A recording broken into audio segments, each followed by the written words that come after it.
There's so much confusion about positive thinking and motivation that I'd like to kind of share with you some ideas about what the real positive thinking is, what motivation is, what it will do, and what it won't do. Several years ago, I was on one of the national news programs. It was an absolutely magnificent experience. Man, I wish they'd show that sucker again. I sold a bunch of stuff. But the old boy that did the interview was really something else. He was so skeptical, he'd demand a bacteria count on the milk of human kindness.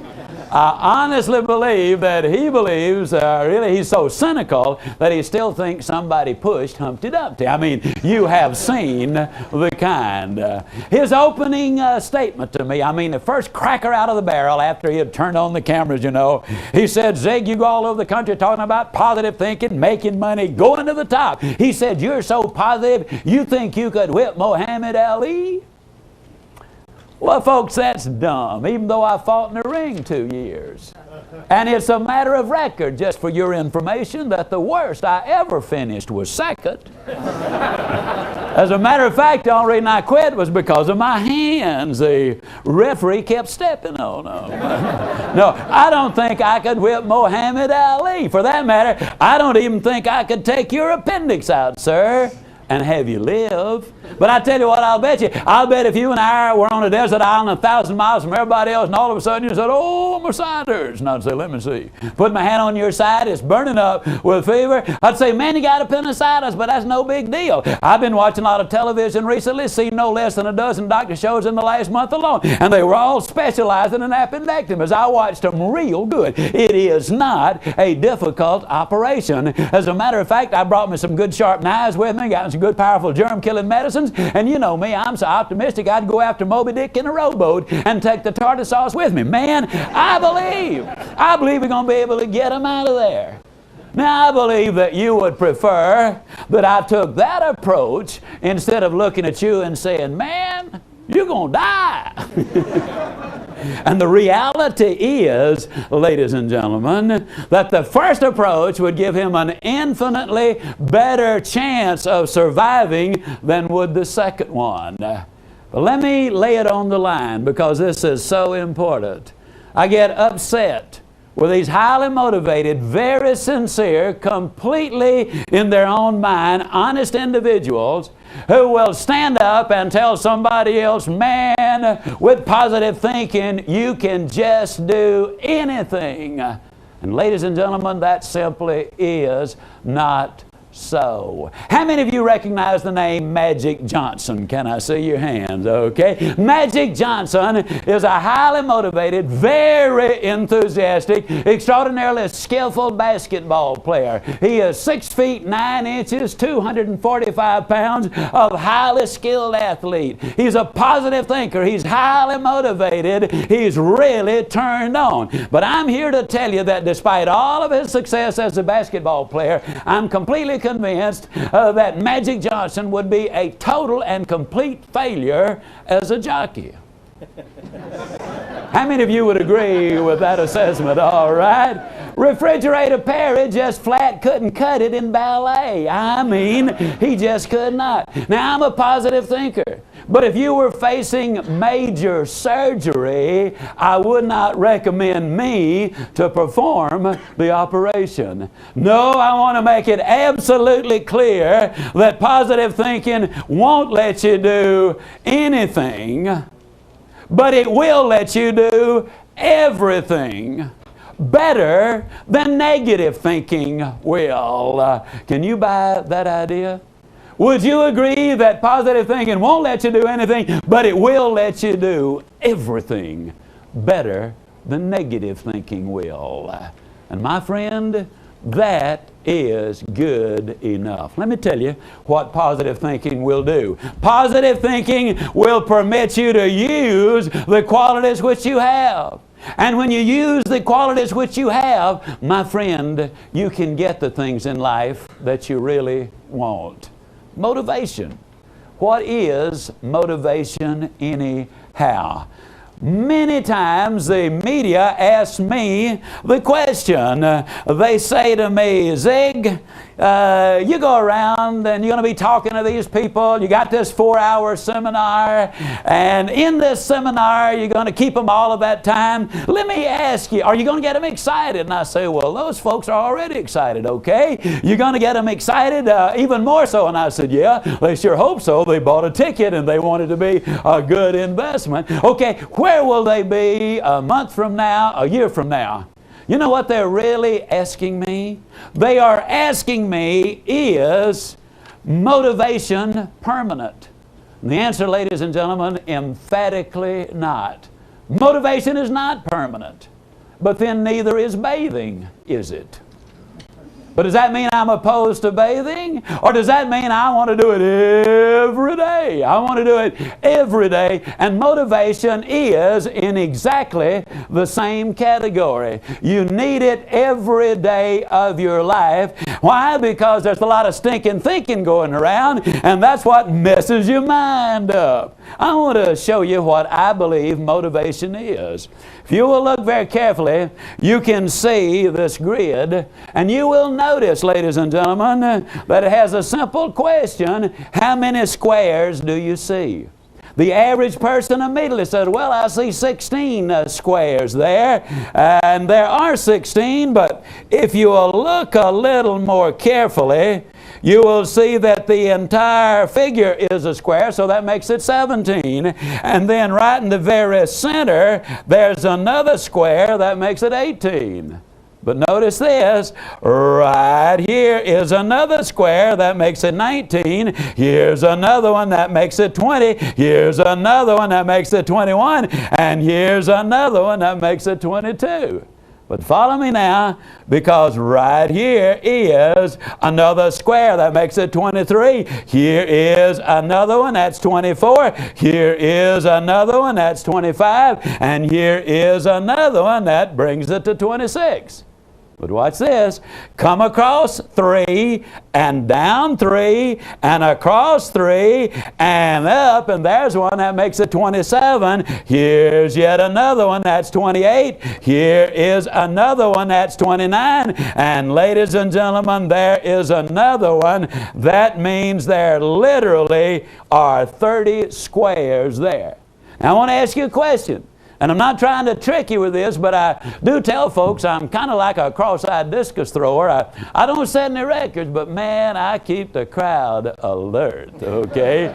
Here's the question. How many squares did I add after I drew the original figure? Anybody? 14, okay? Let me ask it in a different way. How many squares, Portland and Kansas City, did I add after I drew the original figure? None, did I? Absolutely none. All I did was say, here's one, here's one, here's one, here's one, here's one, here's one. I just identified what is there. What is motivation? To motivate is to draw out or to pull out. People ask me, Ziglar, I'm going to listen to you through that seminar. What am I going to get out of it? And I have to be honest and say, not much. But let me tell you, friend, the seminar is going to get a lot out of you. You see, what we've done thus far is we have identified the qualities which you have inside of you. And the purpose now in helping you recognize those qualities and begin to develop those qualities, that's when things begin to happen. Motivation. So many people think that people who are motivated are always jumping up and down and whooping and shouting and hollering. A few years ago, I was speaking in Washington, D.C. I spoke to the National Council of Parents for Drug-Free Youth. It was a wonderful organization. Mrs. Reagan was there. Brooke Shields was there. She had done a commercial. I was the wind-up speaker that evening, and the audience was most appreciative and very responsive. They laughed at all of my jokes. Which is a sign of intelligence. They said nice things about me, you know, and so I went to bed, had a good night's sleep. Next morning I was down in the restaurant awaiting my turn to be seated. Now there were about a dozen people behind me, and the host had gone out to seat the couple in front of me, and so I was just standing there awaiting my turn. Now I don't know how you stand when you stand, but when I stand, I just stand. For example, I do not know how to stand motivated. So I just standing there, and these three ladies walked in who had been there the evening before. And when they were across the restaurant, they spotted me, and in whispers that you could only hear about 100, 150, 200 yards, one of them said, "There's our speaker from last night." Second one said, "Yes, and he is obviously a night person." Third one said, "He must be," said, "he sure don't look motivated to me." Now, folks like to say, I don't know how you stand when you stand, but when I stand, I just stand. I don't know how to stand motivated. I don't know whether they expected me to be standing there looking out at everybody in the restaurant, you know, grinning from here to here, maybe waving at them at the same time and jumping up and down while I'm doing it. That's motivation. That's insanity. That's what it is. Some of the most motivated people on the face of this earth are quiet people. They're not tub thumpers like we'd say down home, but when you get around them, you can feel the intensity of their excitement in what they are doing. That's what I'm talking about. Now, what we need to do is to have some motivation that really works. I'm confident that everybody here has noticed that when I do my talking, I do a lot of walking. And when I'm doing a lot of walking, I'm also doing an awful lot of looking. And I've been amazed at the youthfulness of this crowd here in Salt Lake City. Bunch of kids really is what we've got gathered together here today. I don't see anybody even old enough to know what I'm about to tell you. So I'll just have to tell you. When you get to be a certain age, there are physical and chemical changes which take place in the human body. And as you know, there's an awful lot of pollution out in the air. And when the pollution in the air gets together with the physical and chemical changes in the body, what happens is it destroys the strength of the lenses in your glasses. Maybe some of you are younger than I thought you were, older than I thought you were. Well, that happened to me. So I went down to see my good buddy Bob Bud Barker, the friendly optometrist, and Bob examined me for my new glasses. He wrote the prescription. He said, "Zig, see me next Tuesday." Well, the following Tuesday, I walked in to see my buddy Bob. He put these new bifocals on me, you know, and he did a couple of adjustments. Said, "Well, how do they feel?" I said, "They feel great." He said, "They look good too. You're on your way." Well, I headed for the front door, and as I stepped out the front door, I did a couple of adjustments, you know, as we always do. And my car is parked about 25 feet away, and I headed for my car. Now, you talking about a high-stepping dude, old Zig was really picking him up and putting it down. Now, obviously, I did not realize that until I drew abreast of the car, and there my right leg was up about 4 feet, you know, and I saw the reflection in the window. And you know how you do when you've done something not overly bright. You think everybody in town not doing a thing in the world but looking at you. So I looked around right quick to see if I'd been caught in the act. Nobody was paying me the least bit of attention, but realizing how totally ridiculous I must have looked, I couldn't help it. I just hollered out loud. I got so tickled. And then I got excited. Because though I've been doing this for many, many years, that day for the first time I clearly understood the role that I play in America today. You see, ladies and gentlemen, the reality is I'm an optometrist. And what I do is I go all over this land fitting people with new glasses. And what I've done for you today, whether you're in Salt Lake or Portland or Kansas City, what I have done for you today is brought you a brand new pair of glasses. I got to tell you something about these glasses. First of all, they will fit you perfectly. Second, they are absolutely not rose-colored. I will repeat what I've said a number of times, and that simply is that life is tough. But when you're tough on yourself, life can be enormously rewarding to you. But you got to be before you can do, and you got to do before you can have. Life demands first, and then it rewards you lavishly. These glasses, the second thing I'll tell you about them, they won't improve your sight one iota. If you've got good sight now, you'll have good sight afterwards. If you don't have good sight now, you'll have no improvement in your sight. But let me tell you the most important things these glasses will do. They will dramatically improve your vision. Helen Keller was asked the question, what would be worse than being blind? Without any hesitation, Helen Keller said it would be infinitely worse to have eyes but no vision than the other way around. The prophet of old said, my people perish for lack of a vision. What these glasses will do is they will permit you to see things right in front of you that you have been overlooking all of your life. Forbes magazine did a study, or reported on a study. And in this they revealed that entrepreneurs invariably, in an incredibly high percentage of the cases, make their money after they have moved to a new location. Now wait a minute. Don't start packing your bag yet.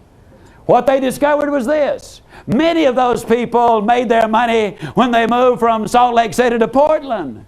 But others made their money when they moved from Portland to Salt Lake City. Some made their money when they moved from Kansas City to Chicago, but others made their money when they moved from Chicago to Kansas City. What they discovered was very simple. The location really is not the point. Opportunity, ladies and gentlemen, is where you are. Calvin Hunt, good friend of mine down in Victoria, Texas. Calvin is in the life insurance business. In 1982, you know, in the insurance industry, they had a recession.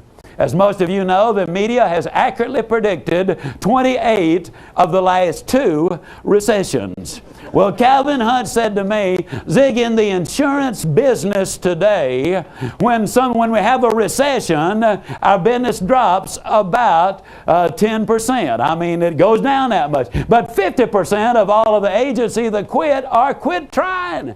Now he said, Zig, if you got 90% as much business and 50% as much competition, then doesn't it figure that your business ought to at least double? And I said, Calvin, that's the way I see it. He said, that's the way I see it too. That's exactly what happened. Now the side note is this. He sells insurance contracts where the premiums are $100,000, $200,000, $300,000 a year. The point I'm trying to make is the business is right here in front of us. Opportunity is right where you are, ladies and gentlemen. It is not in some faraway place with those strange sounding names. It is right here. And most people simply overlook it. Let me give you a very simple example of what I'm talking about. If you wear a wristwatch, whether you are in Portland or Salt Lake or Kansas City or wherever you are, if you wear a wristwatch, would you just hold up your hands, please? Now, do not look at your watch. Don't look at it. But did you know that the average American looks at his wristwatch 300 times a day? Oh, I didn't believe it either. They told me that. I said, that's the dumbest thing I ever heard a grown man say. Why? If you looked at your wristwatch 300 times a day, why, all you'd be doing is look at, man, get out. You'd never have time to do any work. Then one day I broke the band on my watch. The next 2 days, that watch was in my pocket. And for the next 2 days, I bet you I looked at that sucker how many of you know exactly what I'm talking about? Ever had that experience? You bet you. You will look at it 300 times a day. Now, sometimes in your spare time, when you've got nothing else to do, I want you to just kind of figure up what 300 times a day for a year is. It will blow your mind the thousands of times you looked at your watch, but I bet you still don't know what's there. I'm going to ask you 3 questions. Now, Don't try to sneak a peek at your watch now. One more time is not going to hurt, not going to help you a bit. If thousands won't do it, one more is not going to help. I want to ask you 3 questions about your watch. Do not answer them out loud, and please don't turn to your next door neighbor and tell them what the answer is. You're going to get your chance in just a second. Question number 1, does your wristwatch have regular numerals or Roman numerals? How many of you just missed the first one? Can I see your hands? Come on now, be honest with me. All right. Question number 2. Does it have numerals at all? Or are they slashes or dots or blanks or emblems or a combination of all of them? Now, question number 3 is the tough one. And the reason it is so tough is simply because it has 4 parts. And for the benefit of our educators, they are not multiple choice. First part of the question, what's at the 12 o'clock slot? Think it through. What's at the 3 o'clock slot? What's at the 6 o'clock slot? And what's at the 9 o'clock slot? Now that you've thought those answers through, I want you to carefully, as a matter of fact, maybe for the first time since you have owned your watch, I want you to very carefully look at your watch.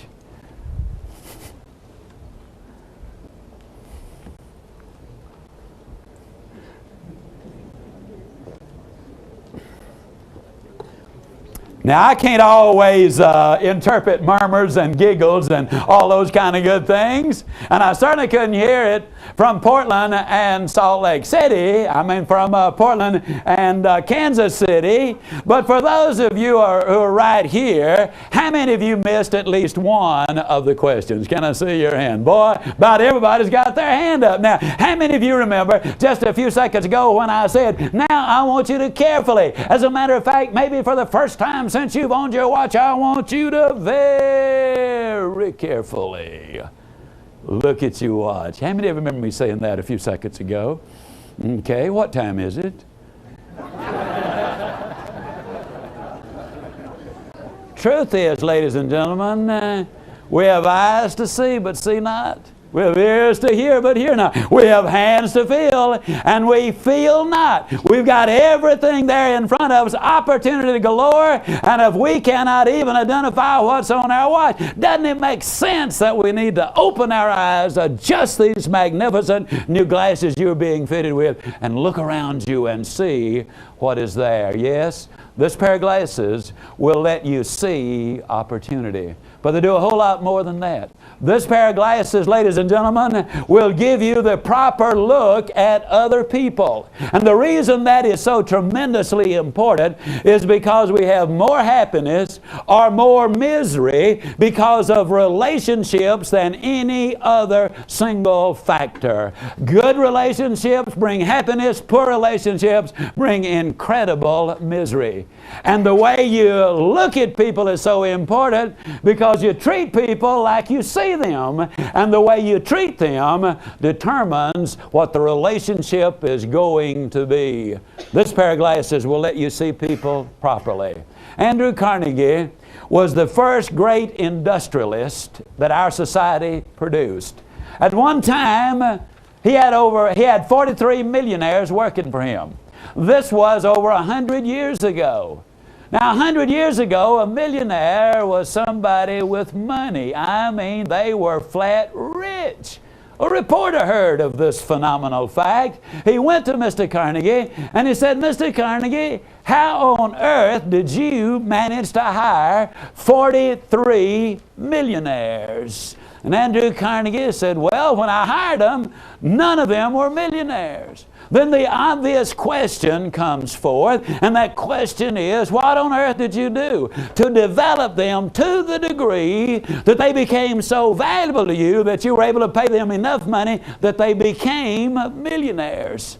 And Andrew Carnegie taught us one of the most tremendous lessons that you will ever hear when he taught us this. He said, you develop people in precisely the same way you mine gold. When you go in a gold mine to mine the gold, you will move tons of dirt to find an ounce of gold. But you don't go in there looking for the dirt. You go in there looking for the gold. What a tremendous lesson there is in that. You see, ladies and gentlemen, I'm convinced that you were born to win. But in order to be the winner you were born to be, you got to plan to win, you got to prepare to win, and you got to expect to win. And what this pair of glasses will do, it will be to help you become the winner you were born to be, and work with and develop others and help them to become winners as well. About a year ago, University of Pittsburgh released a study. And in this study, which incidentally was published all over our country, it was published in the Dallas papers, and the local paper called me and they said, are you familiar with the Pittsburgh study? And I said, as a matter of fact, I am. It's not a new study. It's been done a dozen different times. They said, well, what do you think about it? And I said, well, of course, it's accurate. They said, you mean you believe it? I said, of course I believe it, because it's happened so many times. It's got to be truth. What the study showed was that in the business world, tall men and women do better than short men and women. Now, before any of you short folks start throwing rotten fruit at me, give me a chance to explain what I'm going to. But let me ask you the question to begin with. To begin with, you know beyond any doubt that the distance from your heel to your head has got nothing whatever to do with what's stored there. Now, you know that, don't you? The answer is yes. I'll help you with these tough ones, okay? There's no question about it. And yet it's an absolute fact that tall men and women do better than short men and women. Now, why? The answer is because of conditioning and because of prejudice. Let me see a show of hands from all three audiences. How many of you have ever been lost, I mean just flat lost, in a strange town? Would you mind holding up your hands, please? Okay. How many of you, when you got lost, saw some kids playing and you went over to the kids and you asked the question, how on earth do I get from here to there? How many of you have ever specifically had that experience? Okay. Now, everybody simultaneously, out loud, enthusiastically, which one of the kids did you ask? The tallest, the biggest. Why? Might have been the dumbest kid in town. He might have been lost too. But the reality is, you ask the tallest and the biggest one because of conditioning and prejudice from birth in our society. We use an entirely different vocabulary on the tiny baby and the petite child as versus from the larger baby or the larger child. The vocabulary is totally different. How many times have I done it and heard it done, my, what a fine looking young man, or what a fine looking young lady. But what about Shorty? Oh, isn't she cute? The truth is there are not many, quote, cute CEOs or bank presidents or college presidents.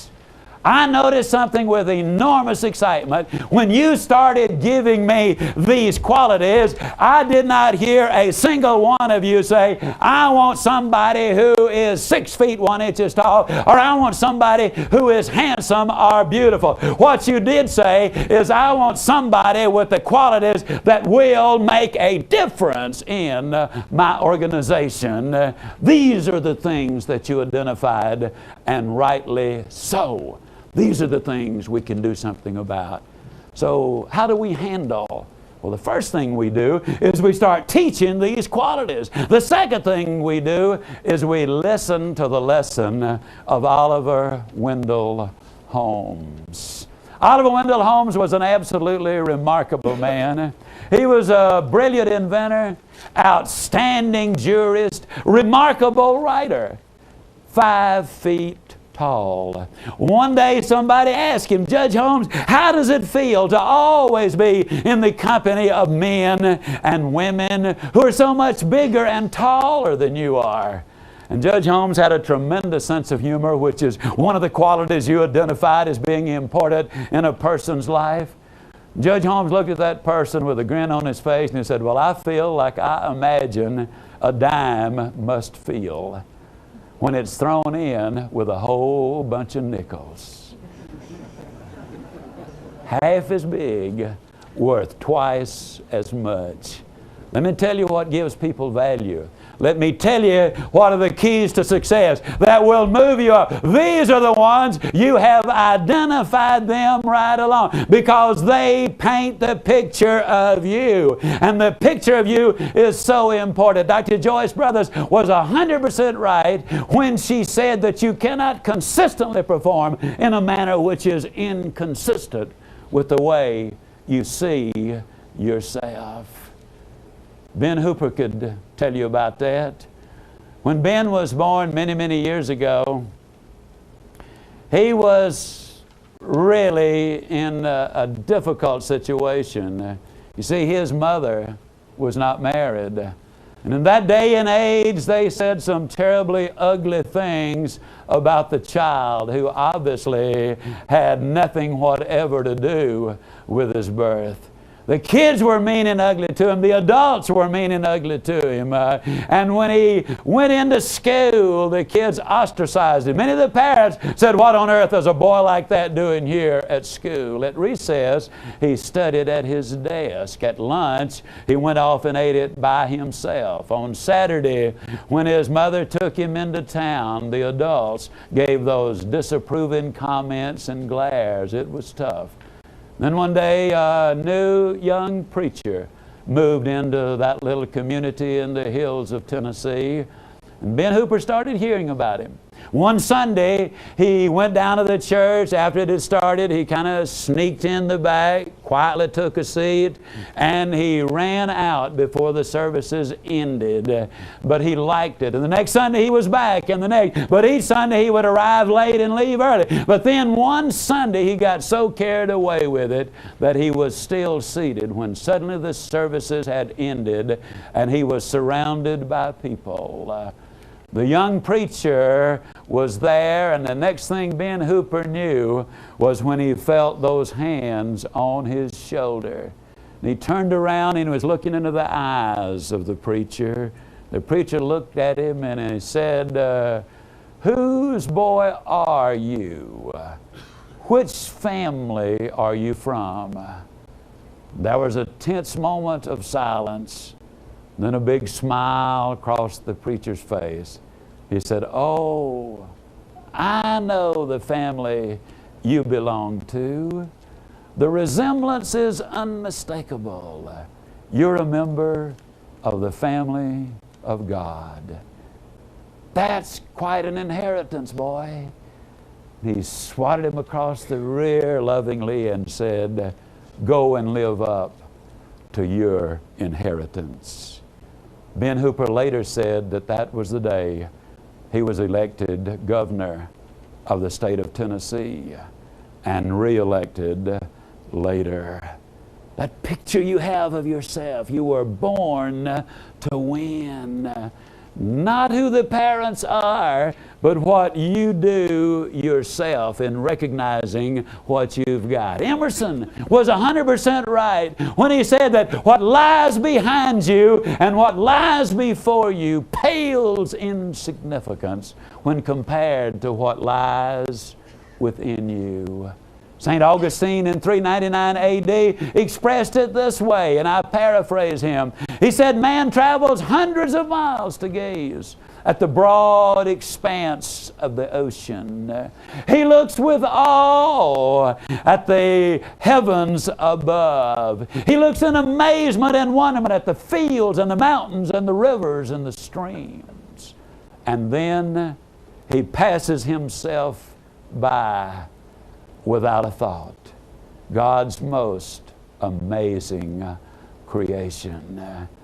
Yes, you were born to win. And when you look at the qualities you have, my friends, that really does make you a winner. I spoke this summer up in a small community in Indiana. 3 days later, I got a letter from a lady who had been there. She said, Mr. Ziegler, I was at the seminar and I had just gotten back from Colorado. She said, I'd been rafting down the river. It is a beautiful sight.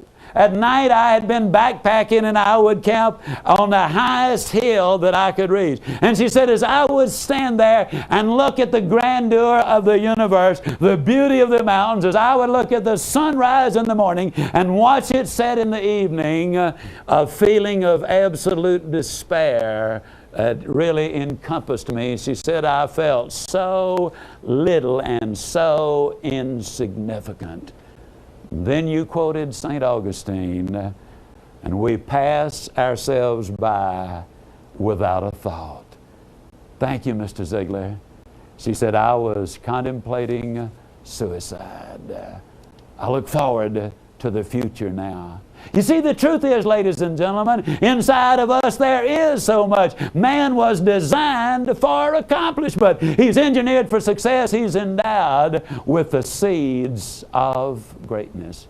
I'm absolutely convinced that total success, I mean absolute total success, is very, very possible. I want to share with you what my perspective of success is all about. Everybody maybe has a different view. I want to share with you what I think success really is. From my perspective, ladies and gentlemen, if I were to make literally millions and millions and millions of dollars, but in the process destroy my integrity and destroy my health, then I would have paid a price which would be unacceptably high. There would be no way I would be willing to do it.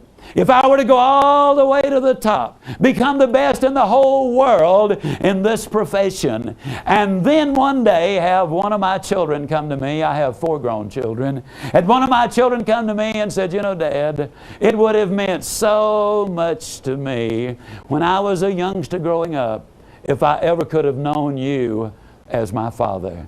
Had you ever been there in the morning, Dad, give me a little pep talk as you've given so many other people those pep talks when I had to go off and face a tough day at school, maybe a bully, maybe a tough test. Maybe my boyfriend and I had been having difficulty. If you'd ever been there at night, Dad, maybe to hug away some of my hurts and kiss away some of my tears. Put me in bed. Tell me some of the stories you tell people all over the world. Give me some of the advice you've given to other people. Maybe, Dad, had you been there, maybe my life would not have been the series of tragedies which it has. Folks, if that happened to me, I'd be one more broken-hearted daddy, because like most parents, I deeply love my children.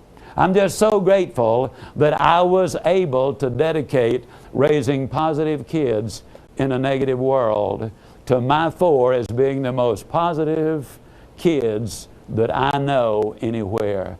I could have added, and the most morally sound. I add that simply because, according to my friend Fred Smith, one of the most brilliant men I've ever known in my life, Fred says that all great failures are moral failures. Ask Pete Rose. Ask Ivan Boesky. Ask Richard Nixon. Ask Jimmy Baker. Moral values, moral qualities. Those are the things that I noticed that you identified repeatedly when we were talking about the people who want to be successful. These are the qualities which we need to develop. And in my drive for fame and fortune, had I ruptured the relationship with that beautiful redhead whom God gave me over 43 years ago, I'd be the most miserable human being you've ever seen. Because I'll confess to you that after 43 years, not only do I deeply love my wife, not only is she by far the most important person on the face of this earth to me, but the reality is I've just plain got a crush on that redhead. Somebody asked me one time, Zig, what do you do for excitement? I said, I married it. Ladies and gentlemen, I want to say something. I believe that can be had in so many other families. Not easy. It's something that you have got to work for. Earlier on in the seminar, I mentioned that at age 45, I was broke and in debt. And that's absolutely the truth. We'd been married 27 years before I was ever able to give my wife financial security. Now, that doesn't mean we were broke all of the time during those 27 years. But it does mean there were an awful lot of down times. There was one period, for example, of 5 years when I was in 17 different businesses. I truly was a wandering generality. I got involved in every get-rich-quick scheme that came down the road. I finally got so broke, I just flat had to go to work. But during all of those years, not once did the redhead ever say, honey, if we just had a little more money, here's what we could do. It was always, you can do it. Tomorrow is going to be better. Ladies, I cannot begin to tell you what it meant to me to have every day of my life a cheerleader saying, you can do it, cheering me on every day and praying me on every night. And gentlemen, there's no way I can describe to you what it will mean to your marriage, what it will mean to your relationship, what it will mean to your wife for you to get in her corner, to become her cheerleader, cheering her on, encouraging her, believing in her, supporting her, giving her that positive input and encouragement that will make such a dramatic difference.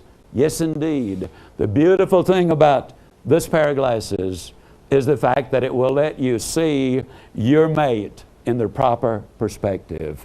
And fellas, I can just say this without any hesitation. When you treat your wife like a thoroughbred, you'll never end up with a nag.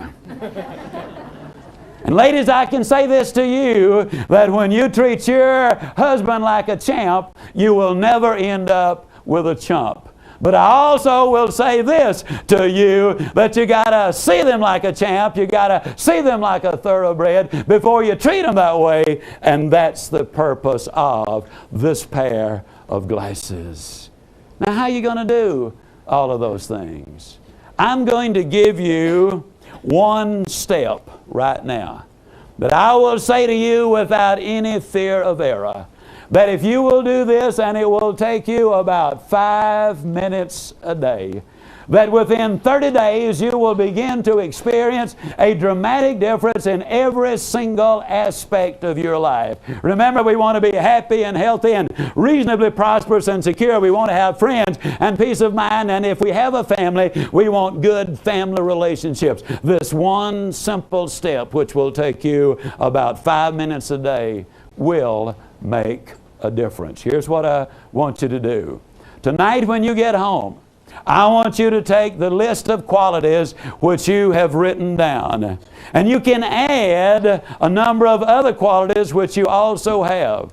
But take these qualities and write them, print them, so that you can read them easily, or type them on a 3x5 card. And if you are other people conscious, a lot of people say, well, I'm self-conscious, but you can do this without any trouble when you're by yourself. It's only when other people are involved, when somebody else is around, that you get a little self-conscious about it. So you're not self-conscious, you are other people conscious, okay? Get in a separate room by yourself, close the door, get right in front of the mirror, take that list of qualities, stand up absolutely straight, square those shoulders away, stick your chest out, and first person present tense, you simply say, I, Jane Smith, am a person with total integrity. I'm absolutely dependable. I am completely honest. I'm wonderfully enthusiastic. I have extraordinarily good judgment. I'm highly motivated. Go right down the list and claim every last one of those qualities. Then when you get to the bottom one, you say long-suffering, and then you say, these are the qualities of the winner I was born to be. Tonight is going to be a magnificent night, and tomorrow is going to be a marvelous, marvelous day. Now, what you'll discover almost immediately is you'll sleep better. And you will dream an entirely different dream. The last thing going into your subconscious is there. Then the next morning, just before you go to work, you get back in front of that mirror and you repeat the process. You stand up straight, you square those shoulders, you stick your chest out, you look yourself in the eye, and you say, I, John Jones, am a man of complete integrity. You go down the entire list, claiming them firmly, enthusiastically, looking yourself, this is so important, looking yourself right in the eye, and with enthusiasm you make those claims. I will tell you, within a month, and probably within a week, you will start to see a difference in you. Now, for those of you who read your Bible, you will recognize that that is right out of the Bible. The good book says, whatsoever things are true, whatsoever things are pure, whatsoever things are honest, whatsoever things are of good repute, then think on these things. That is exactly what you are doing with this process. And then what you're going to discover within just a matter of days is this. If somebody who does not know the real you, you see, this is the real you. The person who does not know the real you, ladies and gentlemen, will be beginning to look and understand the real you. And then when somebody says something, like maybe you didn't quite understand it, or you're not as bright as I thought you were, then you can honestly say, what is that old boy talking about? Doesn't he know that I am a person of absolute integrity? I'm completely dependable. I'm completely honest. In other words, you will start repeating those things. You see, folks, the person you are and the person who people think you are many times entirely different people. About 3 weeks ago, I went into one of those places to get me some non-glare glasses.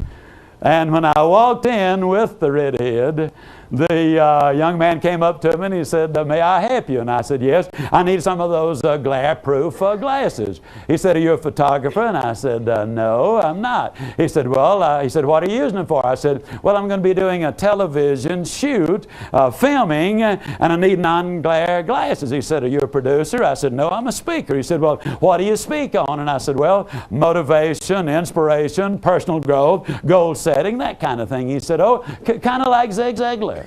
And I said, yeah, kinda. And the redhead spoke up and she said, this is Zig Ziglar. The guy looked at me and said, oh no, I know Zig Ziglar. That is not Zig Ziglar. Zig's always jumping up and down. I've seen his videos. That's the way Zig is. I turned to the redhead and I said, now see there, sweetheart, I told you we couldn't pull this deal off. That guy knows that I am not that one. And the guy said, no way. I said, he probably expected some old codger, 50 or 60 years old. Then this young fella comes walking in, and he knows beyond any doubt that I'm not Zig. Well, when I got ready to pay the bill, he said, now what's the name? And I said, you spell it Z-I-G-L-A-R. He said, you are Zig Ziglar. And I said, yeah, have been a long time. Now, the reason I tell the story is simply this. The picture he had of me was wrong. The picture that a lot of people have of you, including the picture you have of you, is wrong.